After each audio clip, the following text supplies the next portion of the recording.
Une autre exposition qui nous amène plutôt vers l'artisanat d'art et qui s'adresse aux passionnés de décoration, et ils sont très nombreux. Pierre Fray, tissu inspiré, c'est son titre, au Musée des Arts Décoratifs à Paris, retrace l'œuvre de l'éditeur de tissus et de papier peint, des fleurs luxuriantes aux dessins les plus graphiques.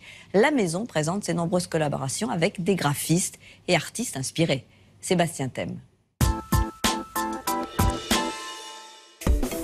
Si vous êtes nostalgique du papier peint de votre enfance ou à la recherche d'un joli camailleux de couleurs pour votre pièce à vivre, c'est au Musée des Arts Décoratifs que vous trouverez votre bonheur. La petite exposition Tissus inspirés retrace 80 ans de création textile de la maison Pierre Fray. Moi j'avais un papier peint avec beaucoup de motifs dans ma chambre d'enfant et je regardais les personnages et puis j'avais une certaine profondeur que donnait l'imagination aux images et ça me rappelle ça.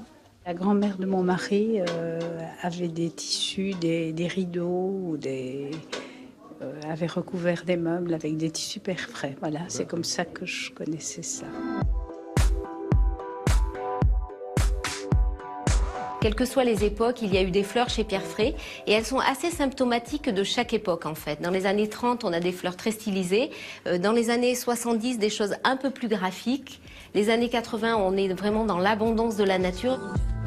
Pierre Fray et son fils Patrick n'ont jamais su dessiner. C'est donc le principe de collaboration qu'ils ont mis à l'honneur avec des artistes d'aujourd'hui comme le graffeur Toxique, l'actrice Louise Bourgoin ou encore l'artiste contemporain digne héritier du douanier Rousseau, Julien Colombier. Julien Colombier, dans la salle 1935-1959, a créé un imprimé dans lequel il s'inspire de la palette de l'époque et des motifs, on va dire, assez stylisés pour créer un tissu très contemporain qui réagit différemment à la lumière naturelle et à la lumière ultraviolette. Celui-là a un dessin très graphique et les feuilles aux couleurs plus claires et d'autres plus foncées sur une couleur très audacieuse. Ça me plaît beaucoup. C'est absolument fabuleux.